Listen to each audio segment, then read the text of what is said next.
everybody. Welcome to episode 45B of Tactical Crouch. We're just going to call it 45B.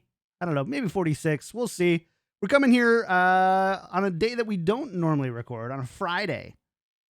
We said that we were going to do another episode, discuss some of the games that we felt were pretty impactful and important at this point in the season that we just didn't get to in the regular time frame that we had to record on Tuesday. So we're going to discuss that today. Of course, Joe and Yiska, both with me. Good to see you guys. Both are looking great. Joe, saw you on Around the Payload earlier this week. How did that go? Did you win? Good. I did win. The last question was something to do with rebranding. I thought I knocked that out of the park. I rebranded the London Spitfire to the London Birds, and our mascot was going to be Prophet's middle finger. I thought that was pretty good. That one kind of hit me. It was serendipitous that fate kind of backhanded that one into my brain, so that was nice. There you go.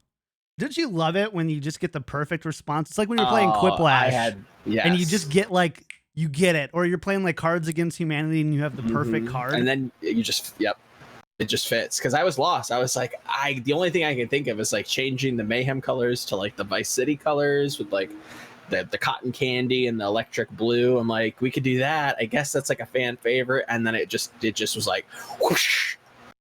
I was like, all right, I guess I'm doing that. That's perfect. I like it. There you go. Thank you, Brain.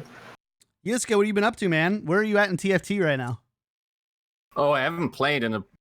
Oh, that's not true. I played this week. I played, I think, 2 matches on a new patch, and once again, I don't know what is happening. It's tough to keep up. Yeah. Well, if you don't play much, it's really hard to keep up with the meta until someone tells you, force this every time, and then you can grind some... I think Bench almost has 300 games played. It's insane. He also talks about nothing else anymore. Yeah, it's just all he does. I love it. All right, well, let's talk a little bit about what we wanted to talk about on the show, which is the two other matches. It kind of turned into 3. So the first one was, we actually wanted to talk about Chengdu versus NYXL. We didn't get to talk about it on Tuesday. And Joe was really upset because he didn't get his stage to gloat. Because you called this one. You didn't call the 4-0. No, that was the only bit that was surprising. Yeah, so you didn't call it. You should have just went all in at that point. And you didn't. Called 3-2. It ended up being, I think, a 3-1, 3-2. You called a 3-2.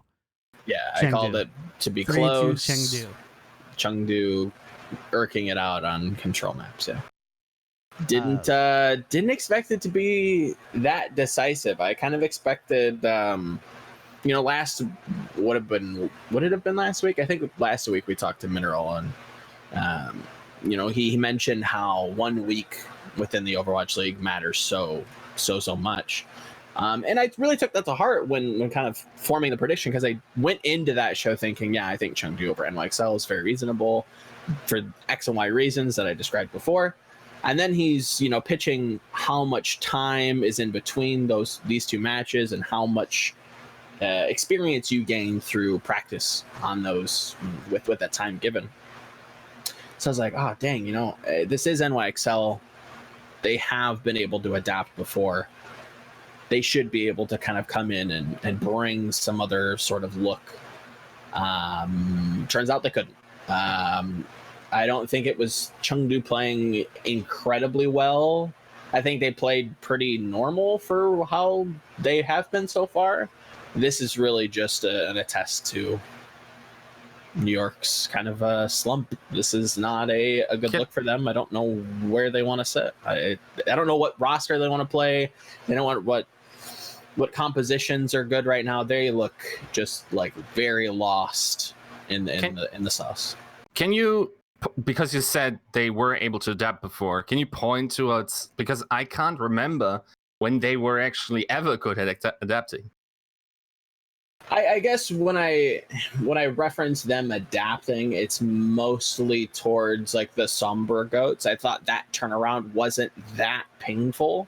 It was painful because Sabiolvi just really didn't look great on the Sombra, especially his EMPs. I thought his hacks, all in all, were okay. Specifically was hunting down the Lucios to hack them and then the team engaged. So there was like some thought process to it.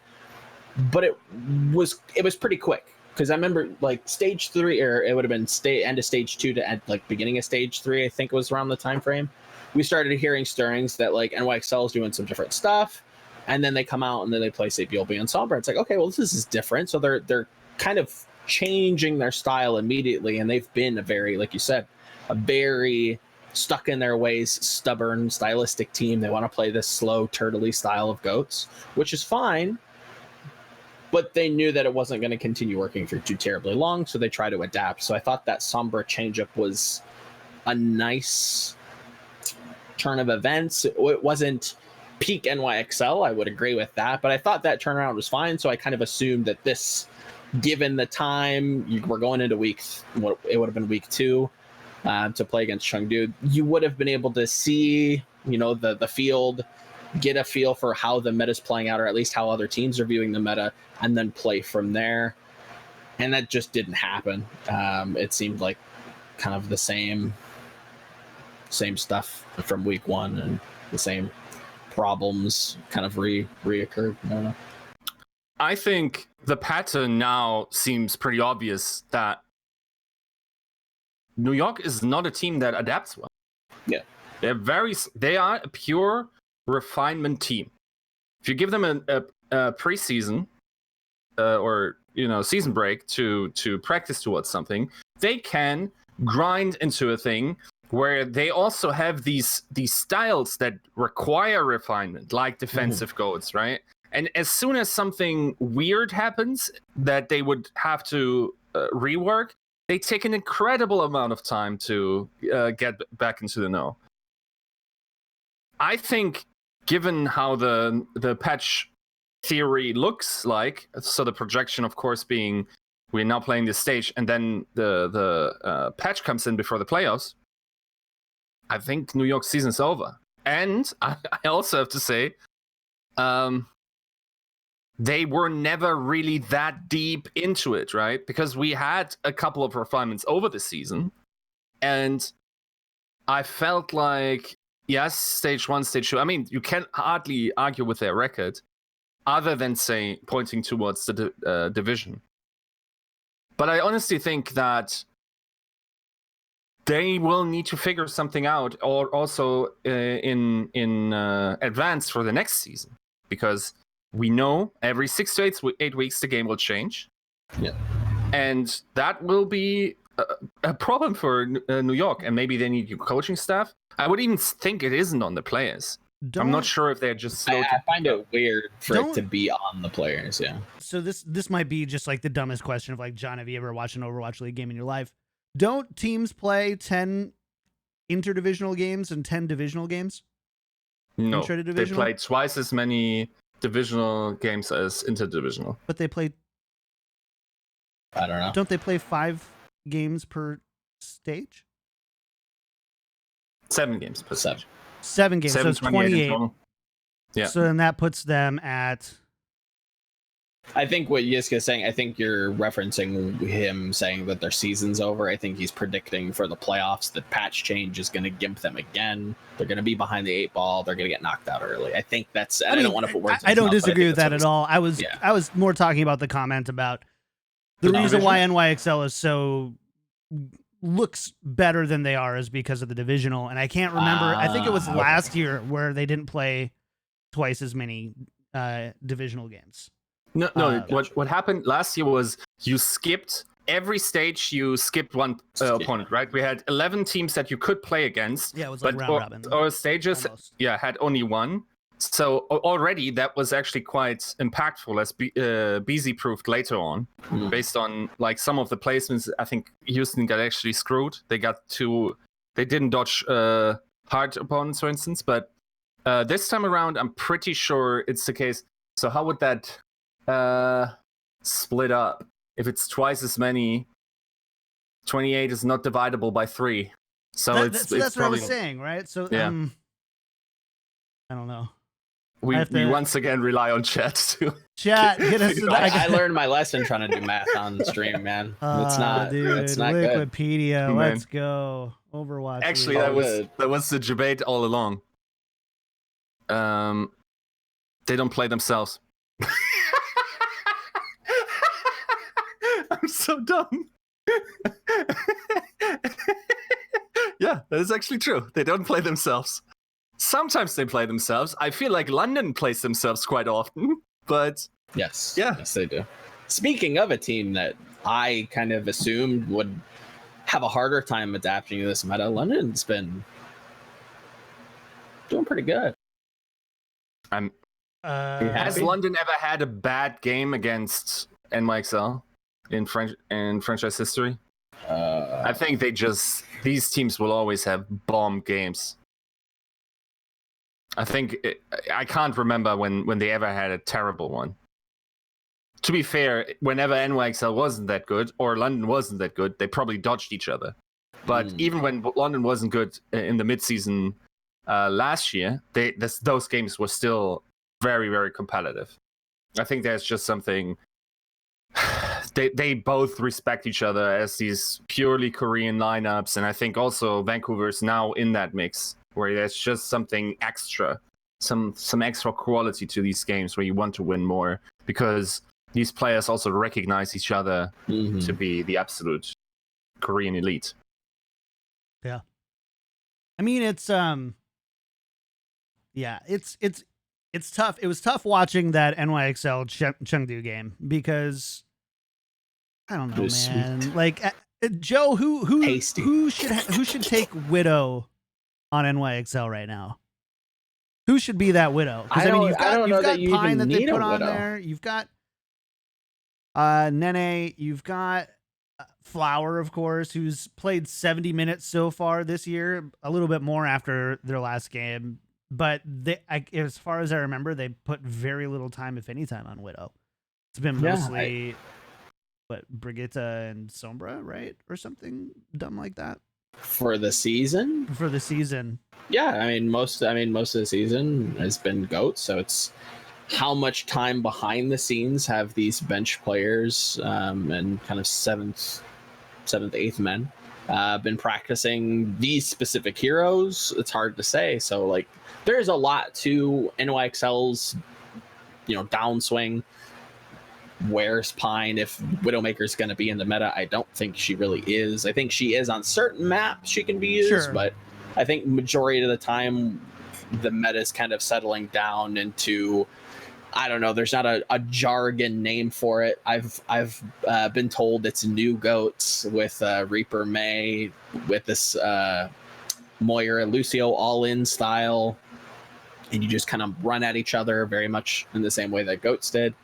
I think that's going to be like the default for the rest of the stage for a lot of these maps.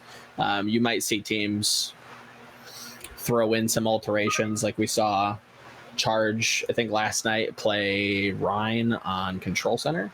So that was kind of interesting. But I think for the most part, that's what we're going to start to see more and more, is this new goats, if you want to call it that. Oh, God. I do not want to call it that. Did you see Fusion's suggestion? No. What do you say? Fortnite goats. Because of the, I assume because of the wall building. Yeah. Jeez. Yeah, I like that. Fortnite Dream suggested goats. Nate Nanza goats instead. We need to figure out something to call it, because I think it is going to be the default for a lot of maps that people are going to start running. I think, the Hanzo works too, but I think the Reaper makes a lot of sense. It's very straightforward, combos well. So does the Hanzo combos well as well, if that makes sense. But I don't know. I'm still not even entirely sure exactly why Reaper is just being auto run into everything. He's mobile, I get it. Shield pressure is good. Ult's not terrible. Why do you think what do you guys think Reaper's like kind of being thrust into the meta right now? Why isn't the Hanzo? Why isn't it the Widowmaker? It's a good question. I mean, in some maps it is. Certainly, Right. certainly. In some maps, Only I mean, for some teams. Yeah, as especially when we were watching like Washington, they ran almost exclusively Hanzo and Mei, right? Like so maybe I'm just not totally convinced yet that Reaper sits in that tier alone, but he's got a lot of kind of exploiting mechanics, right? He can heal himself when he ults, right? He still does that. Sure. He has great, like, whatever, if you want to call it a zoning ult or whatever, great mobility. You know, one of the few, there's not a lot of DPS that operate like Reaper and that they have some of that vertical mobility as well, but also are really good for like up close and personal combat. So I don't know. I also just think that sometimes you just need damage. Like, and when you've got that level of damage coming out from somebody like Reaper, sure, I guess. But I would love to hear Dream's head explode, because I guarantee you Dream right now has like an exact reason to tell us why. So if I want to retell what Dream thinks, and I'm probably not doing it justice, but I think, and I agree, I don't think the Reaper is good against Mei explanation makes much sense. He also thinks it will eventually. Okay, let me think. If he wants me to say this, probably is not a problem. Okay. He thinks it will end in Sombra. Yeah, it'll play out very similarly to how Goats did, where now we swap out a DPS for Sombra. We're just playing Goats again. Is basically his take on a lot of this. It's very similar in his mind to Goats, which I can see definitely makes a lot of sense. There's nuance differences, but some interesting points in chat. Apparently, Surefour went on a vast stream and talked about Hanzo being the more carry, high DPS risk versus reward character, and it looks like Reaper's just kind of the safer sustain pick. Kind of interesting from a pro's point of view. Yeah, I cannot say with any confidence that I understand why that thing is currently going on the way it is. Like, I constantly keep forgetting that his shift is safe now, because you become invisible for that like couple seconds after you teleport. Could help, obviously. Increases, his I don't know what the ability is called. Shadow Step, I think. Yeah, it's safe on landing, so you're not just getting headshot again. So that's why you're seeing so many flanks. I know Gladiators was really big on doing that. I think London, Vancouver, this game last night, very big on Busan. A lot of flanking from Stitch. Didn't always work out, but it's pretty interesting to see how exactly. Maybe it's just the simple fact that it pairs well with the Lucio, so that when you do all in, everybody's literally 6 on whatever target's there, and you just kind of. It's hard to heal through Reaper damage, so you kind of just have like big amounts of damage there. It's hard to kill a Reaper, right? Like, I mean, they have a lot of sustainability in a lot of ways. Like, I don't know. There's, I don't know. I don't know. Don't know. Yeah, it's just kind of interesting to think through, like, why exactly has Reaper kind of been thrusted at us, and yeah, I'm not entirely too sure if it's going to be the de facto, but I do have a feeling that there's a good chance that it's either the Hanzo or the Reaper. I don't think the Widow's really coming in.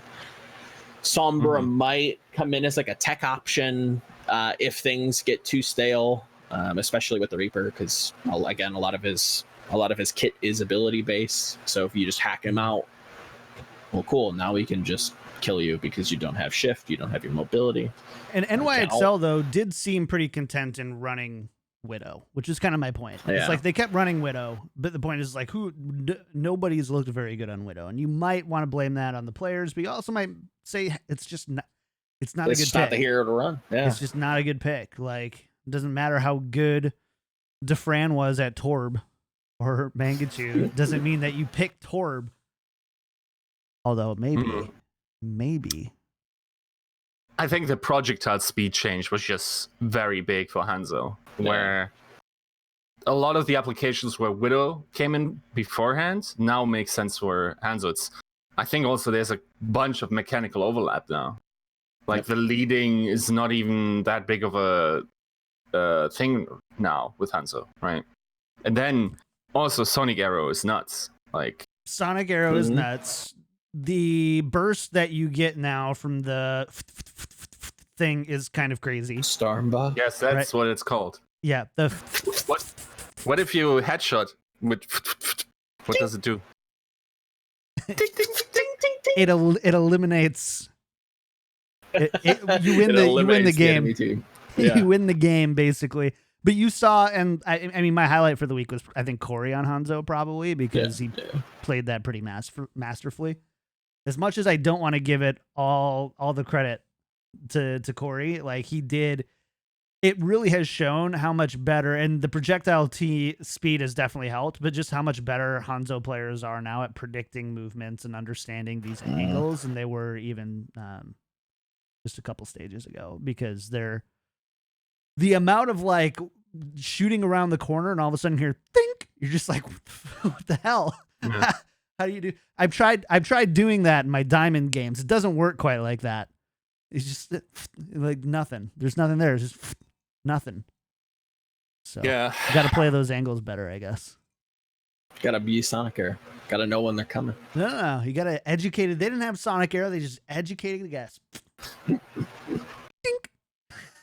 Just, I don't know. We probably just need like a dink, dink, ding, ding, ding, ding, ding.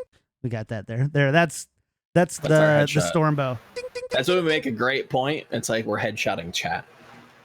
Yeah. Oh, such a good point. Ding. Yeah. All right. One other question I had about NYXL is you saw a lot of Farah from Chengdu, and you didn't really see NYXL try to deal with them ever. Yeah, now that you mention it, I do remember specifically, I think it was on that first Lijiang map. They just, again, it's one of those schools of trying to beat Farah comps.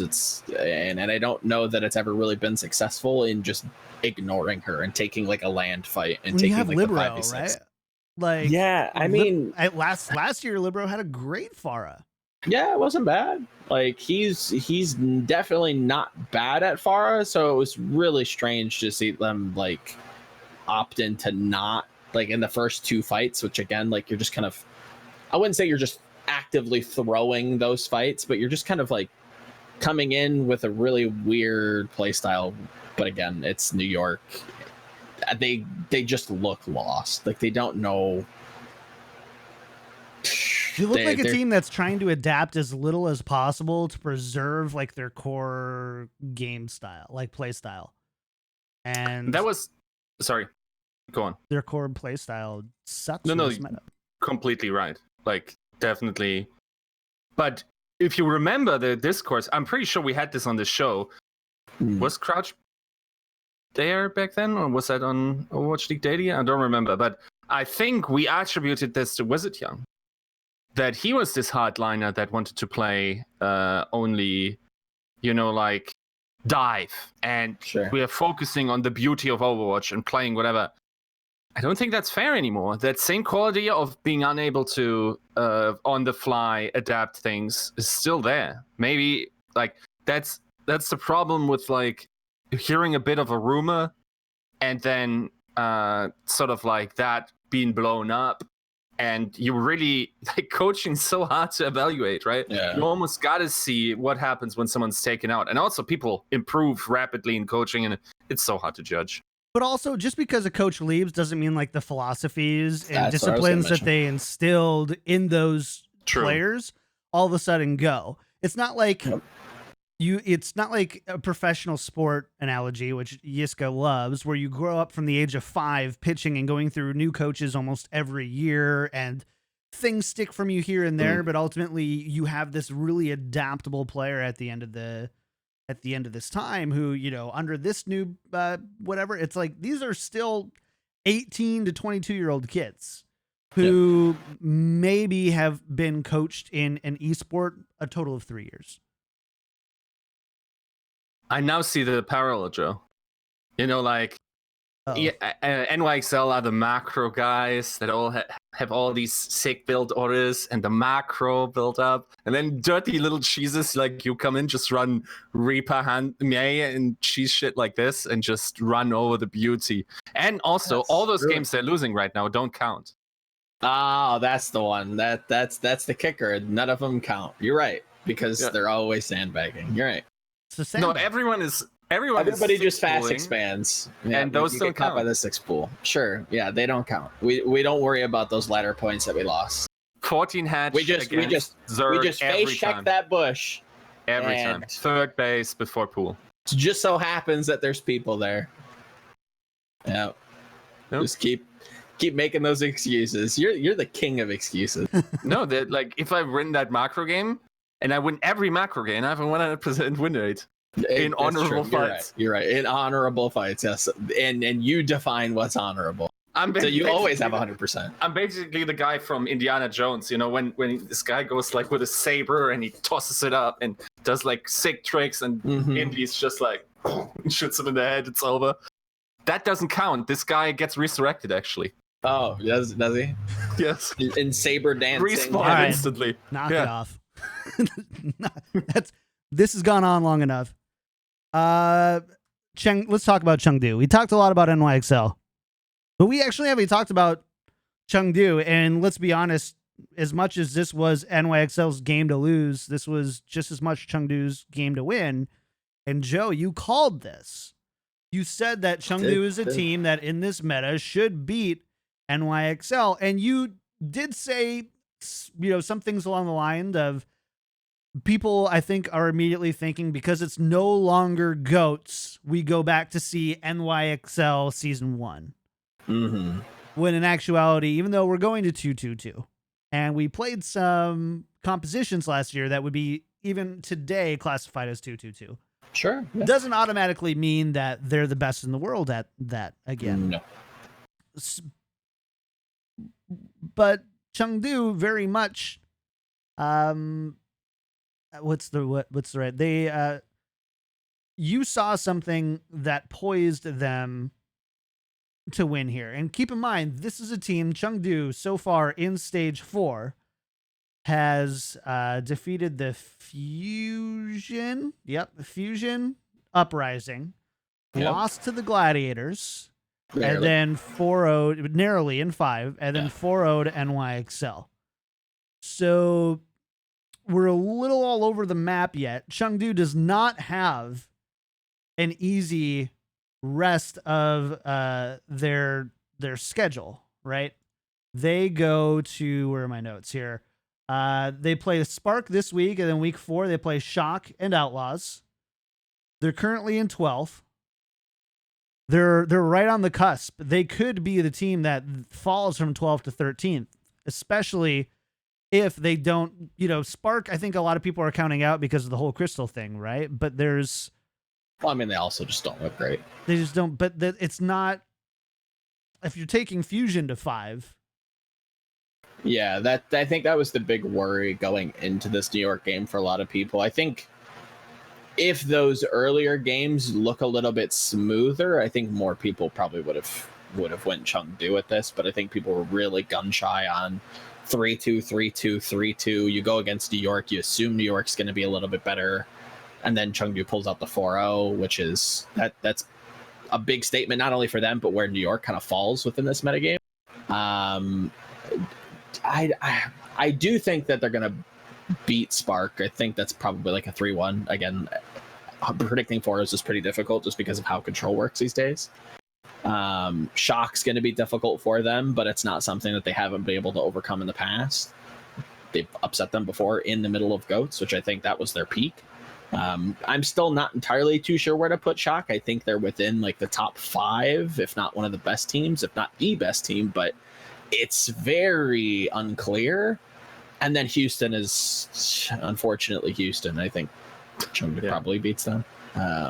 So like it's not I wouldn't say it's hard, but it's unclear. But that's Chengdu though. Like every schedule for Chengdu is very unclear because sometimes they just kind of style on themselves. They beat teams that they probably shouldn't, but then they also lose And to then teams they probably just shouldn't. Like there's just it's very hard to find like a consistency in their results. Mm-hmm. Except for Joe, apparently. I mean, I call like the one or two that look interesting, but they're just so different compared to everybody else. This meta, it's not as obvious, but they play like overly aggressive, which again can you can play yourself there. That King's Row push, man. Yeah, super aggressive. I mean, you mentioned King's Row, but now we're starting to see Jichirin come out. We're starting to see Late Young.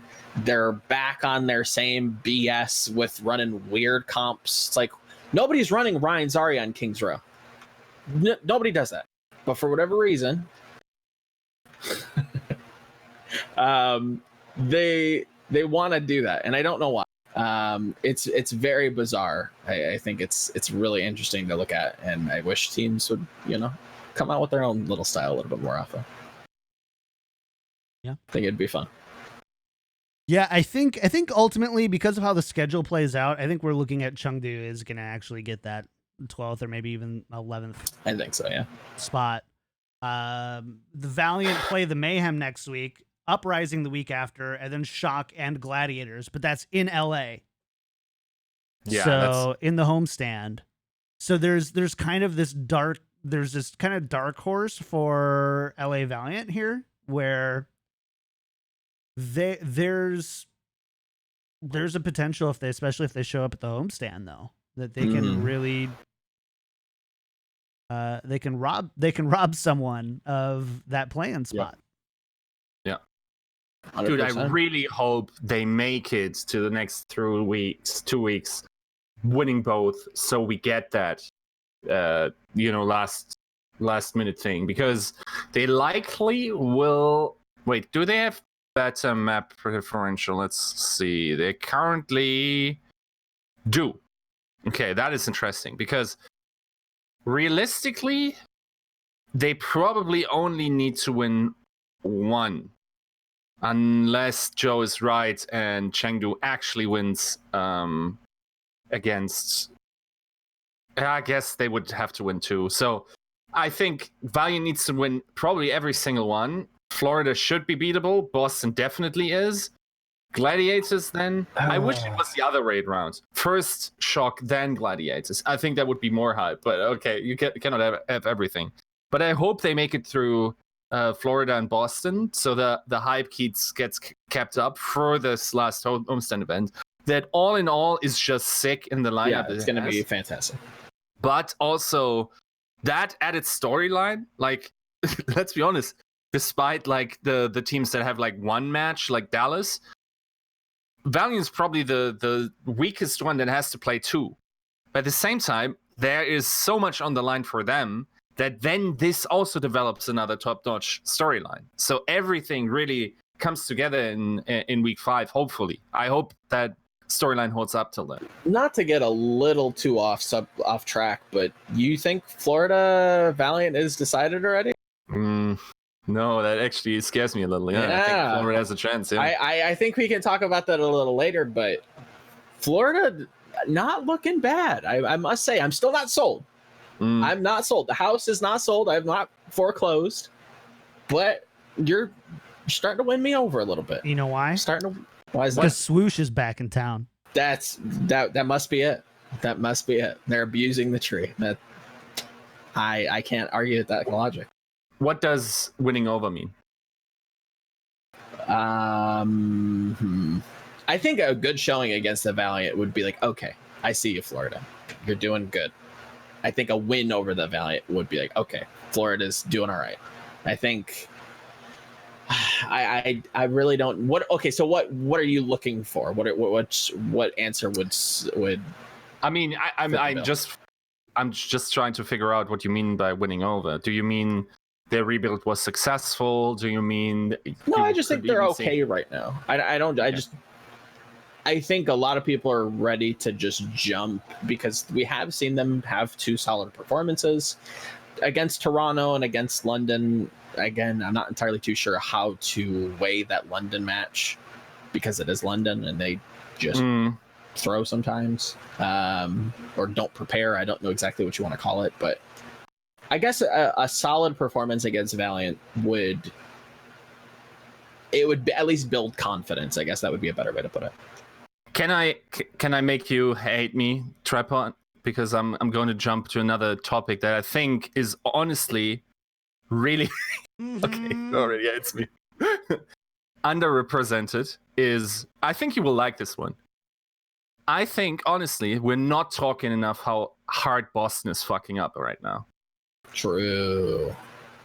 I'm not allowed to comment on Boston publicly anymore. It's there.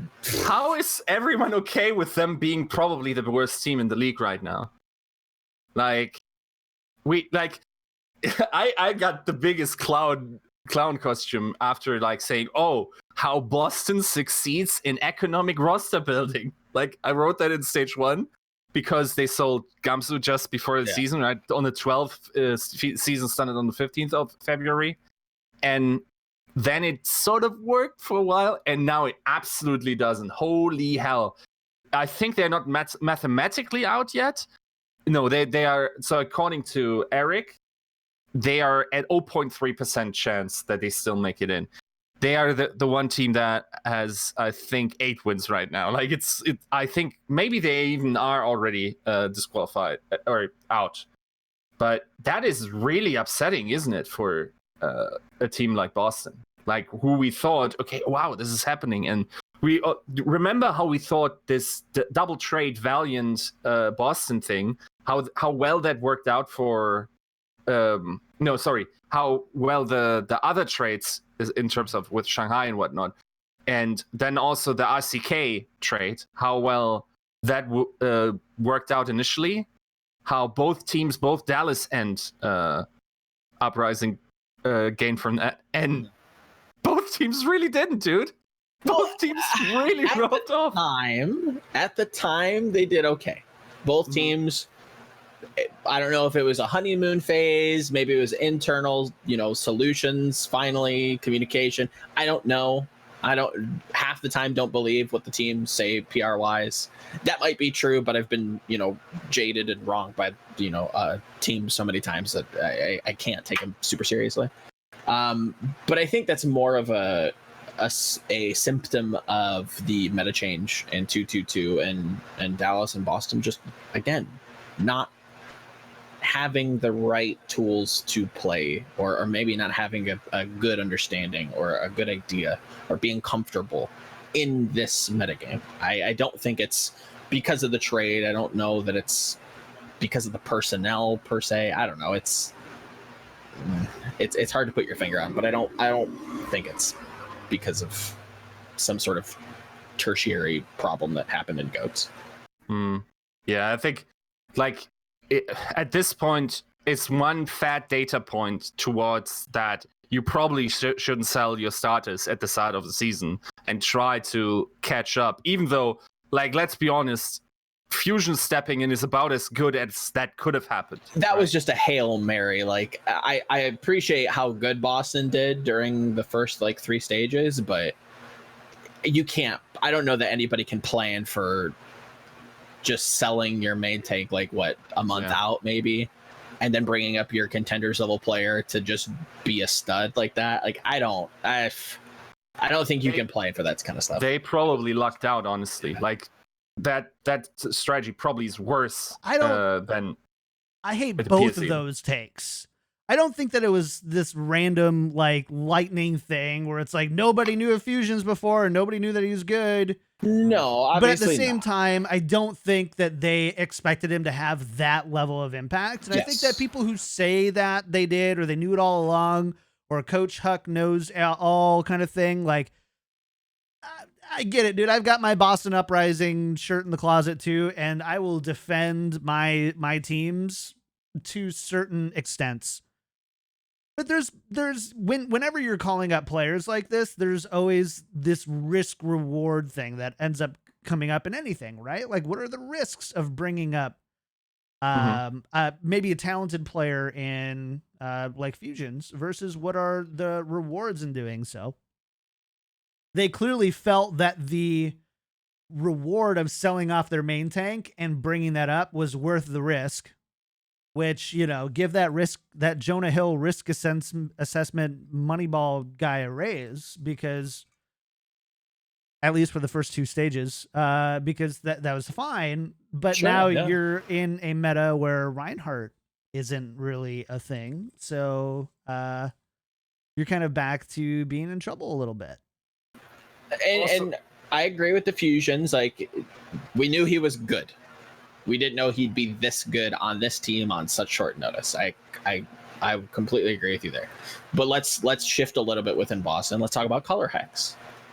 Color Hex was touted to be this kind of underappreciated Australian flex. Comes in, everybody's waiting for him to pop off in this specific metagame that apparently is supposed to suit his hero pool, and he's nowhere to be found. Yeah. Hold on. There? Where's Jonah Hill? Here's where you're first, Ron. He's not Australian. He's from New Zealand. My mistake. I'm sorry. Let's get that straight right now. Fod and chat, we get each other. My mistake. We get each other. So number one, never make that mistake again on the show. Otherwise, I don't know. We'll bring somebody Heartfelt else apologies. But yes, you're right. I agree with you on everything else. All right, fair enough. Yeah, sorry. I know. No. Sometimes I gotta take those moments. You have to. Plus, today I learned I did not realize he was a Kiwi. But also, New Zealand and Australia are the exact same countries. So get out of here. No, that's just NA. Get out of here with that. Here's an interesting thing that another coach, and I won't say who it was, told me, and he said when we were doing badly, we had all the excuses in the world. Now think back. I don't know if you guys watched that episode with Gumba on Oversight. Mm-hmm. Like the type of not excuses, the type of explanations. I don't want to, devalue that, because I think he genuinely thought this. But when someone says, "Oh yeah, we're losing because we can't make players go to sleep early," or stuff like this, like this coach said, that is already a sign of a losing mentality, and that's actually really not the issue. There are underlying issues, and the issue is in front of you, and you cannot see past it. You cannot see the other things that are popping up, because this one is so obvious and so big that it needs to be solved. And as soon as that clears up, I'm not sure if they got their disciplinary stuff under control. But then you start to see, oh, here. Color Hex is not a Zarya. Okay, that's an issue, but it won't be an issue when we get to DPS. Oops, that's another issue. And it's really hard to look past that. Mm. And I think as soon as someone starts making these, because let's be honest, every team has disciplinary issues here and there, especially when they're losing. Every team has like these kind of, intangible issues, but what really counts is can you solve that on the server? And they are not necessarily even symptoms or causes for what's going wrong. So, all right, I'm going to ask the hard-hitting question here then. Is Season 2 for the Boston Uprising a failure, Joe? A failure? Like, if you look back, is this a failure of a season?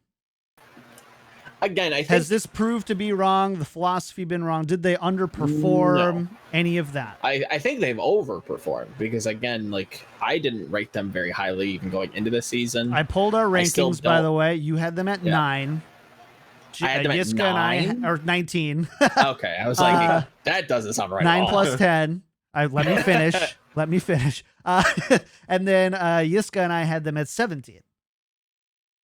I think it depends on what lens you kind of view them as. If you just view them as success, where did you place? Where were you expected? Yeah, I'd say it's a little bit of an underperformance. If you kind of apply the Huck lens and it's just purely business, you're trying to make a case for some of these players. I think it's been fairly successful. I think again, there was that rumor or that report put out that, there was going to be a possible trade to the Valiant for fusions. I think that's kind of we've kind of cemented the fact that they don't really, it's not that they don't want to win. I don't think getting to the finals is their goal. I think it's about generating revenue through building players and finding, trying to scout for players in maybe regions that are underrepresented in the league, bringing them over, showing the league that they're actually very talented, and then exporting them off to the next best team. I think that's their MO at this point. It's hard for me to argue otherwise. Maybe it's an excuse, but if you view it with that kind of a lens, then I think it's been all right. I don't think, again, it's been a fantastic season even in that regard, but I think it's been all right for them if they really are the Boston Bazaar, but we'll have to see. Yiska, what do you think? Absolute disappointment, I think. I think that system has a higher requirement of working. Like the appealing part to Boston was we're not spending much, and we're decent to very good. Now we're not spending much. Yeah, that's not sexy at all to me. No, like, it's not. There is actually a real chance that if you look at the table right now, Toronto could definitely overtake them. Then they're a bottom 3 team. That is not a successful season for them. And I think that also like defies their reputation. And honestly, this is another check for me. Like maybe it's all crusty. It was all crusty. Because if you like the correlation between Crusty being on Boston Uprising and Crusty not being on a Boston Uprising is crazy in terms of win rate, right? It's like up, stage 3, perfect stage, no Crusty, 5-5, I think, or 6-4. And then into the next season, now 17th, with the same business model. I mean, yes, small sample size, there's a billion things that could have happened instead. With the coaching stuff and whatnot, but I mean, it would be equally wrong to discredit that data point of another data point that just adds to what Krusty is doing. Like, amazing. Yeah. I also don't necessarily agree that Huck must be so angry now. I think the biggest problem or the biggest thorn in his side is that his team in like the front office for the Boston Uprising hasn't been able to fix whatever's wrong with them going into this stage. I think that would probably be his biggest pain or his biggest aggravation. I don't think it's that they're not doing well. It's they haven't been able to solve whatever is causing them not to do well, because they've had plenty of time to do it. They've shown that they can be good with this roster, but something's changed and they don't know what, and it's not being fixed. So the one thing I want to add is I think that there's 2 levels like of measured success. And coming from a small ball market team, your level of success is not even playoffs. It's not even winning championships. It's how well do we need to perform to kind of offset like the costs, essentially. Mm-hmm. And performance usually bleed into ticket sales, of course, 100%. and then merchandise and all of that. And there's usually an expectation where there's a meeting that happens that says, based on the squad that we're going to have this year, based on our money, we can win this many games. And we expect by winning this many games with these specific players, we can sell this much, putting us this much in the green, this much in the red or whatever. Mm-hmm. In both cases, overall performance, as well as those other metrics, I think Boston underperformed this year. Yeah, no. I would agree. I know that there are fans who are not happy. I know I can't say that. But there are certain the expectations were not as high for Boston this year as last year by multiple parties, and they did not meet those expectations. I definitely think expectations were higher this season than last. Would you agree with that? By people who knew what they were talking about? No. By people who frequented certain social media channels and public forum boards and things like that. No, I think the Boston fans were very much Boston can do no wrong. Anybody who says that they can are, idiots and don't understand this philosophy and don't understand blah, blah, blah. And you know what? If they were right, we would have never lived it down. Thankfully they weren't. But I do know that the expectations there was no expectation of another perfect stage this year. 100%. There was no expectations of winning their division. Definitely not. But it was always. But even there at the was beginning expectations of the season, of it was play-ins. Trust the system. Probably, maybe. I would assume. I would say there was expectations of, like, if I had to pretend based on the info I heard, and again this is pretending, but based on what I've heard, fly on the wall, sat down, go, we think we can make play-ins with this team. We think that by making play-ins, our base will still be really happy because we made playoffs with a lot of new players and a lot of players that you can get behind and enjoy and rally behind, and a system that is different than just about any other Overwatch League team in the league. Yeah. And so we think that we're going to do well, and they haven't done that. So, I totally agree. It was just more the secret sauce, as chat saying, that whole expectation, like, oh, but what about the Huck factor, guys? Like, they want Boston to be rocky. I get it, dude. Yes. I want Boston to be rocky too, man. Like, don't get me wrong, but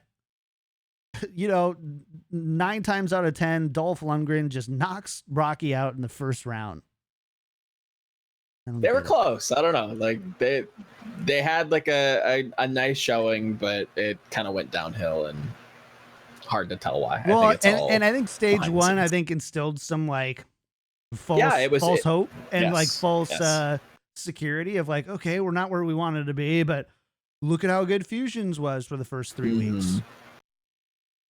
I don't know. We weren't planning on talking about Boston this week. That's okay. Now we can talk about whatever team. You want to talk about another bad team? We can talk about Florida if you like. Or you talk about London. They're sometimes bad. We do. So we do need to talk about the other upset that happened that we didn't even get to talk about. And that was London. And Yiska, I see your hair is mostly grown back. So I see you're doing a little bit better. People falsely assume I'm a London fanboy. Because you are. Really... Don't deny it. Shut up. No, I'm not. Shut up. Get out of here. You're just lying to yourself. Quit lying. No. Delusional. I'm just the only person in my life who I expect to not be delusional, to have that level of self-awareness, is you. But clearly I was wrong. If anything, it's probably Profit that even there I say that Profit was not the best player on Spitfire this season, right? Like, this time I'm not being mad at... Who would you say that was best on... He's at acceptance. He's at the acceptance step. So that's good. I think they're just wildly inconsistent, and the problem is what frustrates me about this team and why I keep having these emotional outbursts about their results is that London just doesn't play up to their potential. It is like, how we said that Seoul was the team that consistently portrays their potential. London is a little bit worse in the torture scale because sometimes they don't. And then they explode and look like the best team in the world. And then they can just like fall off a cliff. How's that cartoon called? Describe it. Speedrunner? No. I mean, there was a cartoon called Speedrunner. Was it with a bird? Speed Racer? No, I don't remember. Okay, but you get the idea. It's Roadrunner. Which one is it? Roadrunner. Okay. Thank you, Chad. And yeah, Speed Racer. How did you? What? Yeah. No. Like, it's really unsatisfying in that regard, right? That a team can go from genius to trash in the matter of sometimes within the week. It's unreal. And it already has been like that.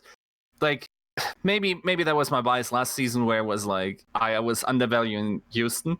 But almost every Houston loss felt like, oh, they're another trap game. Oh, they're playing NYXL and Houston this week. And then against NYXL, it's like, oh, against Houston, it's like, It's like, ting, ting, ting. Sometimes you just, and whiff, and sometimes you go, and go ding, ding, ding. I'm glad that John. Oh, wow. You actually, okay. All right. Those headphones, I guess you paid a lot of money for those headphones, so they might as well project that sound. I'm listening.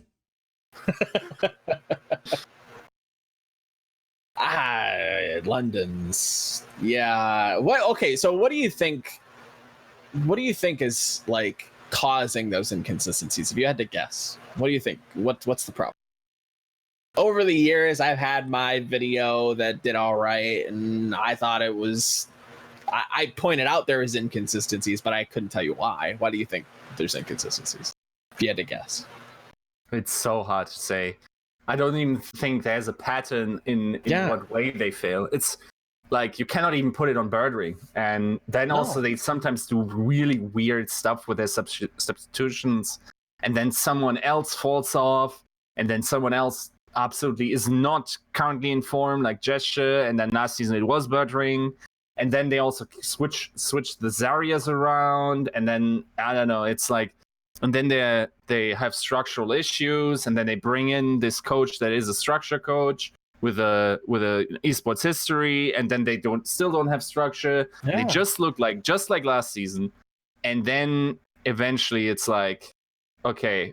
So from that we can determine that it's something with the roster, because it's not the coaches, because we've tried to apply what Bishop left early in season 1, then they got an. I don't remember who it was, but they rebuilt the coaching staff after that. That didn't work. That didn't solve the problem. Doesn't mean that their coaching changes were better or good enough. That's true. I guess it wouldn't be fair to 100% say with certainty that it's the roster, but there's something that points me in that direction, and I don't know what it is. You're right. I can't find any pattern that they're kind of falling under. There's no weird rumors coming out that, it's the roster. It's just a gut feeling. It's even at the beginning of the season, I had a lot of I figured it was more of like the patch changes were causing them problems. Maybe that affected the locker room. Maybe they're slow to adapt. Is this the exception to the rule? I don't know. They seem to be doing very well in 2-2-2, where I figured they would probably have a slow start to kind of build up to. They're a weird little project car to fix. I don't know what goes in their head. Like, we can only assume it's they're sandbagging or whatever you want to call it in some of these matches where they throw or they don't, prepare, but I just struggle to find like a coherent reason why that constantly is a thing. I agree personally with Dream. I do credit it. I think it's coaching. I think it just has to be. The players are individually too talented. We've seen some players leave, go on to other teams and do really well. I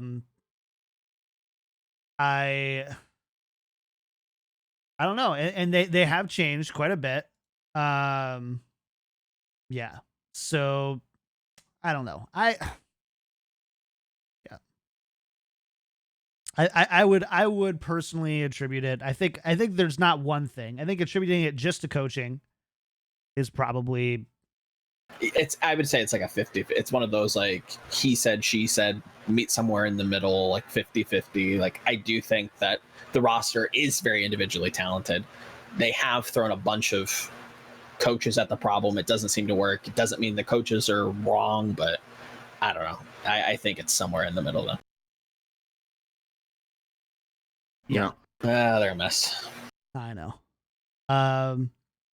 They look great sometimes, but no. Yeah. Yiska, I know that you just got called into a meeting, so I'll let you leave. We're gonna go and finish up with some predictions. Okay. But yeah.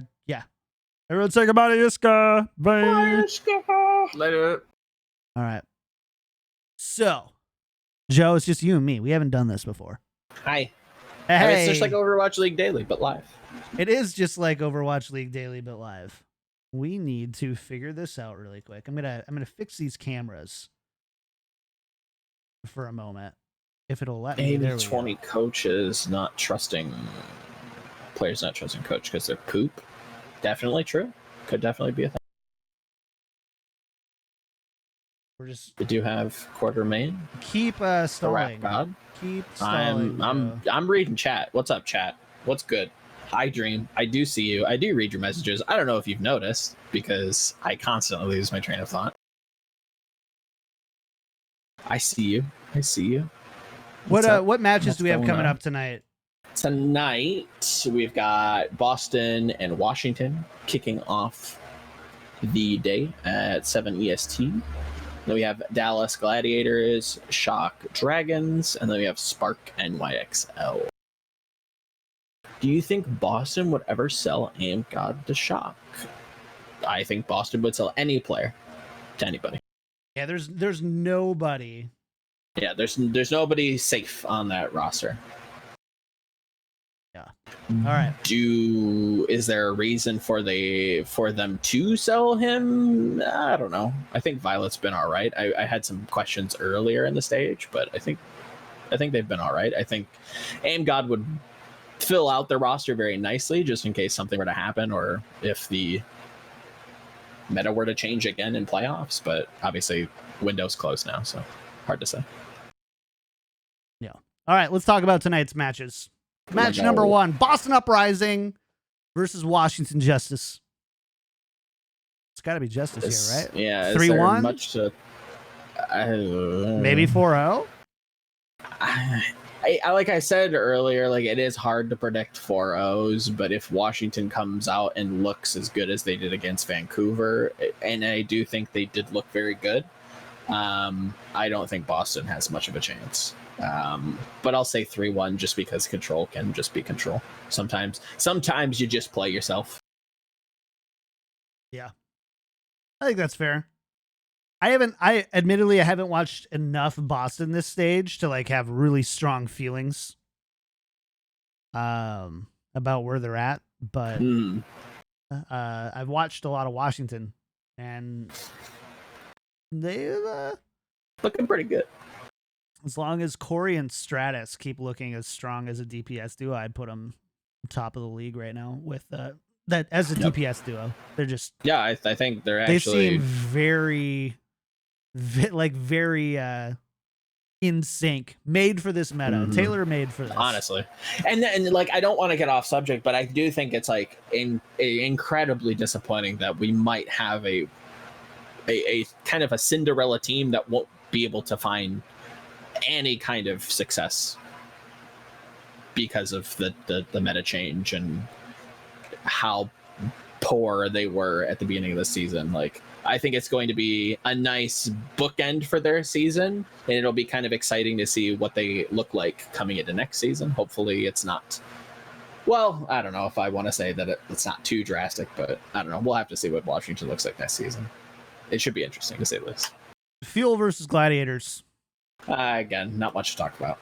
I think this is a Gladiators. Can I just say how disappointed I am that I have to say that? I was really hoping to see something more from the Fuel once 222 comes out.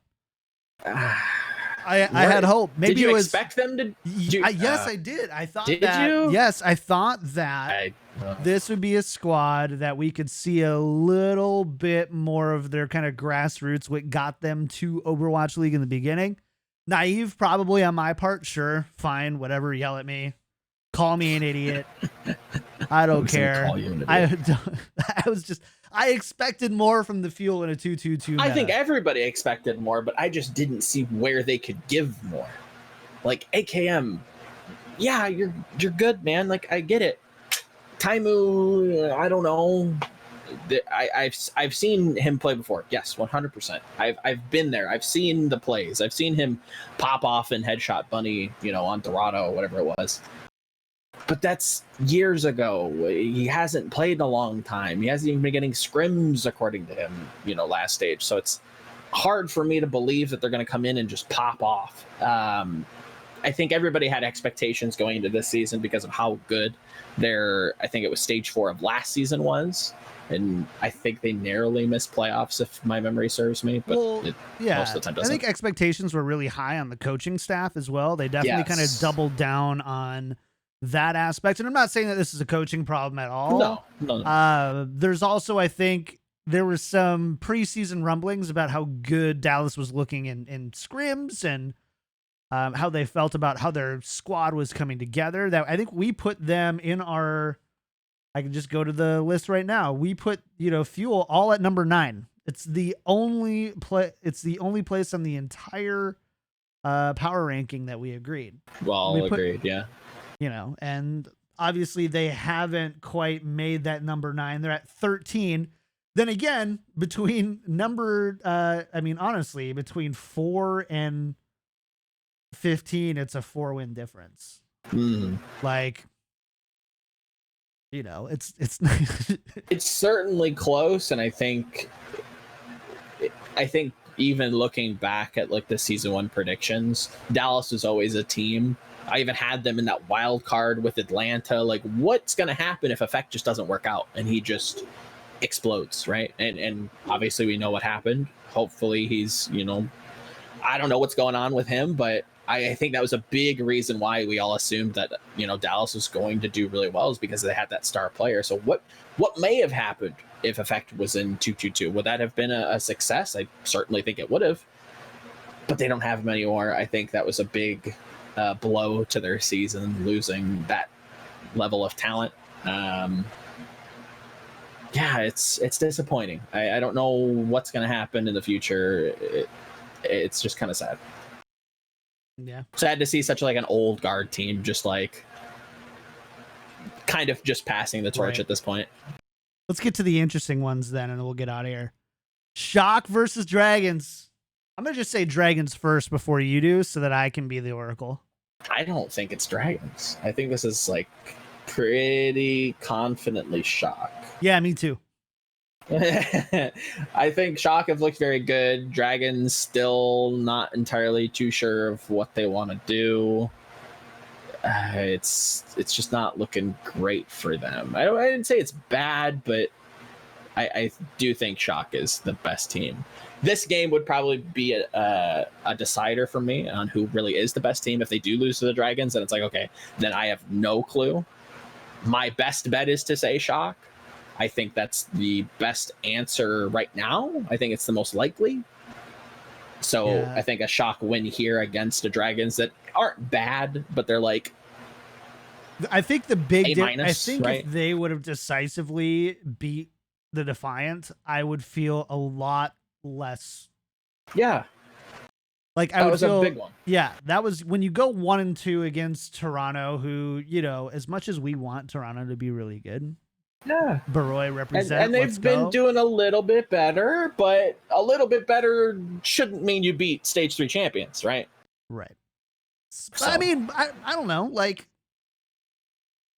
it's a totally different, it's a 2-2-2 meta. What does stage 3 champion mean anymore?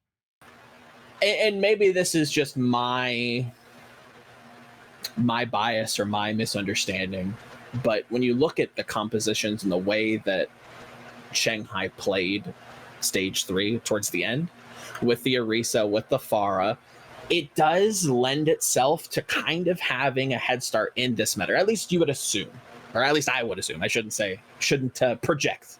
Whatever. It's just a podcast. Who's going to hold us accountable? Let's go. I kind of give a little bit more weight to, Shanghai stage 3 performance and saying like, hey, maybe they saw something nobody else saw. They have a style that fits, and maybe I'm wrong. Dream brings up a good point. Ding and Yunkin don't have a Mei, and that could be a big issue. That makes sense. I love having Dream as our 4th silent co-host. You know how like those radio shows and like political shows have like fact checkers? We basically have Dream, but he also gives his own thoughts and opinions. So thanks, dude. Let me know when you want to come on the show. Yeah, I agree. Is not having a Mei a problem? Yeah, I think Mei's like incredibly important in this meta. This isn't a great reason to prove this, but just look at the pick rate. Yeah, look how often you're seeing her. I think if you look at the teams that are winning right now in stage 4, I don't think you can point me to one that doesn't have a great May. Yeah. That's not to say that other teams with May can't lose, but it's clear that May has played some sort of role that whatever Hanzo and Widow and Pharah haven't been able to, and even Reaper to an extent, haven't quite made. So, yes, I think having a May is strong. a May big is very important. Yeah, and just having one. Like if Shanghai just doesn't have a May, I don't know what they do. They're gonna have to reinvent the wheel. Have to pull a Chengdu. I don't know. It's gonna be kind of rough to see. Yep. All right, last one. Spark versus NYXL. This is interesting. This is. I don't know where to go on this. I'm even looking at the schedule, and it's just like there's nobody that I really feel comfortable in even betting on. I guess NYXL. I was gonna say, I believe, like, I think the slow adapt NYXL meme is whatever. It's clear that the Spark are on their way down. Like they're not playing how they should, like how we kind of expected them to, with Crystal being gone. And sure, it might be just my season 1 biases still getting there, but I just look and I go, I definitely, same here. I recognize that a lot of this is like rose tinted. I know NYXL, I know what to expect. At least I feel like I do. Spark, this meta, again, I don't really know who plays May on this team. You put Godsby on May, like, hasn't looked great.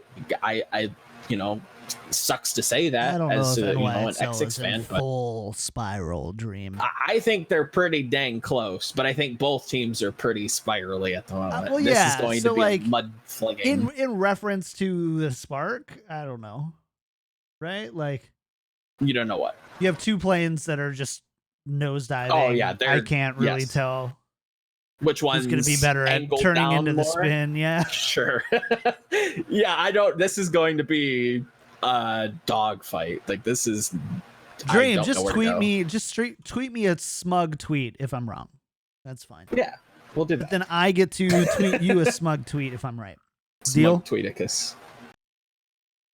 We'll have to see. I think it's like a 3-2 New York. I think this is going all 5. Just a not clean, just scrap fest. I think it goes all 5, or just one team shows up and the other team doesn't. We 4-0.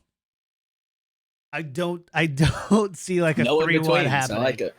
I just don't see like a 3-1 happening. So, whatever. We'll see that. Matches start tonight in 3 hours and 30 minutes. So 4 p.m. Pacific time at twitch.tv/Overwatch League. Make sure to check them out and do that. We're going to get out of here for the night. Bummed Yiska couldn't stay. Yes. He's got big boy got to do big boy things. Appreciate that hustle. Let us know how you guys enjoyed a second weekly episode of Tactical Crouch, by the way. We don't do it often, but if it's something that you all really enjoy, maybe we can build it into the Patreon in some way, and maybe there's a world where you get 2 episodes of Tactical Crouch rather than just the one on Tuesdays. Yeah. And also, like, again, I mentioned this, I try to mention this on as many shows as I can, but like, ask your questions. Like, I'm paying attention to chat. I don't know if you've noticed, but I'm looking over here most of the time. Chat's over here. I'm trying to, get in touch. If you have questions, if you feel like there's something to talk about, I do suck. Thank you, Vowels. Just let me know. Let me know. Ask your questions. And yeah, if the second episode thing happens, then I can put them in the show notes and go from there. And we can explore and figure out the best answer for you. So. Yeah. And we also have the Tactical Crouch /Yiscord Discord, right? So If you're a sub on the Twitch, or if you're a $5 patron or above, actually, I think it's any patron, you have access to the Crouchers Discord, which is the biggest brain singular Overwatch channel. You heard it here first. Just kidding. You want to be part of the Big Brain channel? Join. Yeah, consider supporting. Go on patreon.com/tactical_crouch, or leave us a 5-star review. Sub on Twitch, twitch.tv/KickedTripod. All that stuff is amazing ways to support the free content we give you, and we will never guilt you for not being any of those things. But also know if you can spare it, it means a ton for us. We've got some audio upgrades planned this fall that I'm really excited for. So we don't have the Yiska fan and the Joe fan going on the whole time, and it's going to be awesome. So we've definitely got big plans there. So thank you all for hanging out. Yeah, I think things are going good. If you did leave a 5-star review or patron, I will thank you on the Prime episode on Tuesday. I didn't want to thank you on a off episode. Side episode that you kind of didn't. Yeah. So just know, I did see, I think we had a couple new patrons, a singular new 5-star review. Thank you for doing those. Thank you again on Tuesday. Yeah. All right, Joe, anything coming up besides we're celebrating happy birthday, by the way, to one of the keepers of tier 2 and tier 3 Overwatch in Mushu Beef. He is the founder of Broadcast GG. We're doing a little birthday stream with him tonight. Yes. It's going to be, I think, at twitch.tv/Mushu Beef. Go check that out. Joe, I know you're in the call. I'm in the call. Should be, yes. So I'll be there tonight. I don't know if I'll be drinking, but I don't know how messed up I'm going to get. But if the birthday boy wants it, birthday boy will get it. We'll have lots of little special guests, people from the community. It'll be a good time. Definitely tune in. Come say hi. Yeah. All that good stuff. We'll do that. Joe, anything else you've got coming out over the next 4 days? No, just working on projects, helping people out. I think over at Esports 7, we're covering the International 9 over in Shanghai, helping out, trying to all hands on deck with that. Not that I know anything about Dota, but I can help wherever I can. Graphics this, graphs here. Working on my own projects again, like just polishing them out, trying to get them out, and yeah, nothing too crazy. Playing some TFT. I'm gonna try and hit Diamond. I think that's the new goal. Nice. Try and hit Diamond, and then call it quits, and then just kind of go play TF every game. But yeah, other than that, not too much. Just same old. Sweet. As for me, do go follow us on Twitter at tactical_crouch, patreon.com/tacticalcrouch. And you can follow me at KickedTripod everywhere on the internet. I do have a new TFT podcast that's going to be coming out over the next week or two. You can follow it. Probably Twitter is the best place to follow there if you're into TFT at all. It's at Zero Econ Pod. Spell out 0. So that's going to be pretty cool. It's going to be doing it with my friend Ray C. Current Hearthstone pro, top 50 in the world. Super, super excited about TFT and really good at it. And we've got an amazing community of contributors who are kind of working on it with us. So I think it's going to be really great. So definitely go check that out. We'll see you guys on Tuesday for episode 46, 47, whatever we call it. Bye, guys.